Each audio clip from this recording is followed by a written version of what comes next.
Breaking news out of Kansas City has Chiefs Kingdom buzzing again, and this time, it's not about a blockbuster trade, a draft day surprise, or a highlight reel catch from Patrick Mahomes.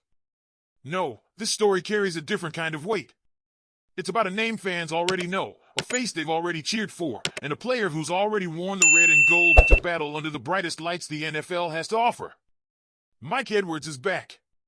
That's right. Veteran safety Mike Edwards has officially re-signed with the Kansas City Chiefs on a one-year deal, a move confirmed by NFL Network's Tom Pelissero. The announcement might have flown under the radar for some, but for those who've been watching the Chiefs' offseason strategy unfold piece by piece, this is a classic Brett Veach move, low cost, high upside, and rooted in familiarity. Let's break this down because the implications run deeper than the headline. Mike Edwards returns to a team where he's already cemented his name in championship lore. Chiefs fans will remember that he was part of the squad that hoisted the Lombardi Trophy 2 years ago. But his championship pedigree doesn't stop there. Edwards is a two-time Super Bowl champion, having also won with the Tampa Bay Buccaneers.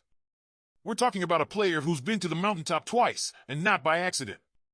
With 83 career games and 30 starts under his belt, Edwards brings experience and versatility to a Kansas City secondary that has undergone some major changes. Since his departure, he's bounced around a bit, spending time with the Titans and the Bills, but now he returns to a system he knows well, a coaching staff that knows how to utilize him, and a city that knows how to appreciate a tough, smart, flexible defender.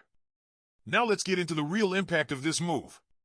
No, Edwards isn't being brought in as a starter. This isn't the kind of signing that's going to dominate headlines for weeks or make waves across national sports networks. But it's the kind of savvy acquisition that quietly builds championship rosters. He's a backup, yes, but a very useful one. He offers the flexibility to be deployed in 3 safety looks, can step into a starting role if injuries hit, and can serve as a stabilizing presence in the locker room. The timing of this signing is also crucial. With Justin Reid's departure, the safety room needed reinforcements. All eyes have been on young Jaden Hicks, who is expected to take a leap this season, and he'll still have that opportunity. But rather than leaving the position threadbare and gambling on potential alone, the Chiefs' front office chose to insulate the unit with veteran presence. You've got Brian Cook. You've got Jaden Hicks. And now, you've got Mike Edwards, who already understands the language of Steve Spagnuolo's defense. Brett Veach has shown time and again that he's not afraid to revisit relationships that worked. We've seen Kansas City bring back players who not only performed well on the field but also meshed well with the locker room culture. Andy Reid himself has said in the past that the door is always open for a return, sometimes even for players who left on less than perfect terms. That's not the case here. Edwards left Kansas City without controversy, and now he returns with a chance to help fortify a secondary that doesn't need to be elite, just dependable. And this is where we touch on something bigger. Because when you're paying Patrick Mahomes, Chris Jones, and other cornerstone stars, you can't afford to be great at every position. The salary cap just doesn't allow it. So you have to be strategic. You build dominance in key areas, quarterback, defensive line, offensive weapons, and you plug in proven, adaptable veterans in the rest. That's exactly what this move is about. It's not splashy, but it's smart. It's a nod to roster building that prioritizes depth and continuity over hype.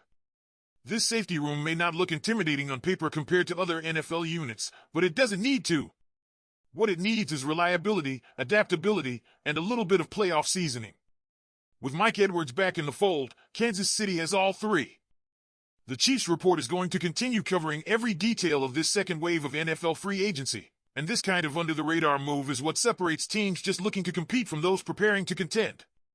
We're going to dive into the numbers and the depth chart breakdown in the next segment, but before we do, I want to turn it over to you, Chiefs Kingdom. What do you think about the return of Mike Edwards? Does this move earn an A in your book, or are you skeptical about bringing back a familiar face? Drop your grade, A, B, C, D, or F, in the comments below and tell us why. Would you have gone after someone else, or do you believe this is another Veach gem in the making? Let's talk about it. Let's dive deeper into the Mike Edwards hire and explore why this reunion might carry more weight than it initially seems, not just from a player's perspective, but as a model for how Kansas City continues to quietly stay ahead of the game in an ever-evolving NFL landscape. We're talking about a guy who has played in 83 career NFL games. That's no small sample size. 30 of those games, he started. But perhaps more importantly, he's played in 2 different Super Bowl winning environments. He knows what a championship locker room looks like, how to prepare under pressure, and how to execute in legacy-defining moments. That's institutional knowledge you simply can't teach, and exactly the kind of experience you want spread throughout your roster. And let's not forget how he fits into the current scheme. Edwards isn't coming into a whole new system where he has to learn the terminology, adjust to the culture, and figure out where he belongs in the locker room pecking order. He's been here. He's thrived here. He's played under Spags. He knows the expectations, the language, and the rhythm of this particular defensive scheme.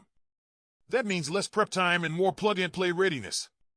In a league where injuries can derail your roster at any moment, having a guy like that is gold. On paper, Mike Edwards could be drafted as a backup, but make no mistake, he's someone who can step into a starting role and hold it if called upon. Whether it's running on third downs, filling in for an injured starter, or even playing a pawn in 3 safety packages, Edwards brings flexibility. And that kind of versatility is exactly what defensive coordinators love. This is where the bigger picture starts to take shape. Kansas City is building this roster strategically. Yes, we lost Reid, an established leader in the secondary, but look at how the team is responding. They're not panicking. They're not paying top dollar for a big name in free agency. They're building from the inside out. Brian Cook and Jaden Hicks will carry a lot of weight, of course. But with Edwards in the room, you've added a trusted veteran who can provide support, guidance, and instant impact.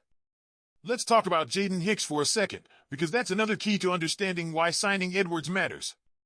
The general consensus is that Hicks will be elevated, that he would have a chance to shine in a bigger role. And that's still true. But you don't want to throw a young player into the deep end without a life preserver. Bringing in Edwards gives Hicks a veteran to lean on, someone to mentor him in live reps and in the video room, someone who can absorb some of the pressure as Hicks grows into his role. And that's the thing about the Chiefs front office under Brett Veach. They're not just building a team for today. They're building for the long term. The Mike Edwards deal isn't a flashy deal, and that's exactly why it works. Those are the kinds of moves that win championships. Depth wins championships. Chemistry wins championships. Flexibility and experience on your second line? That wins championships. Now, let's not ignore the financial aspect here. While the terms of Edwards' deal have not yet been released, the assumption among insiders is that it's a low-cost, team-friendly contract.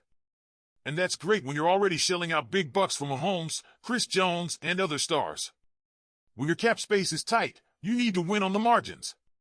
This is one of those margin wins. This move also aligns with what we've seen from Andy Reid over the years. He's never hesitated to give players another chance, even if they're out or out and about. Reid understands continuity. He values culture. And he knows that if a guy has proven he can work in the machine that is the Kansas City Chiefs, he deserves another look. That brings us back to the fan perspective. Because while this may not be the kind of signing that gets your adrenaline pumping like a new receiver or cornerback, it's a reminder of how this organization operates. They win with consistency. They win with calculated risks. And they win by bringing in guys who know what it means to wear the arrowhead. Let's not forget, this team is still in win-now mode. The window isn't closing, it's wide open. And with Mahomes at the helm and the foundation of this team still solid, it's these kinds of behind-the-scenes moves that keep the machine humming along. So, Chiefs Kingdom, where do you stand on all of this? Do you think this move was a masterclass in building strategic depth, or would you have preferred a younger, flashier name to fill out the safety room?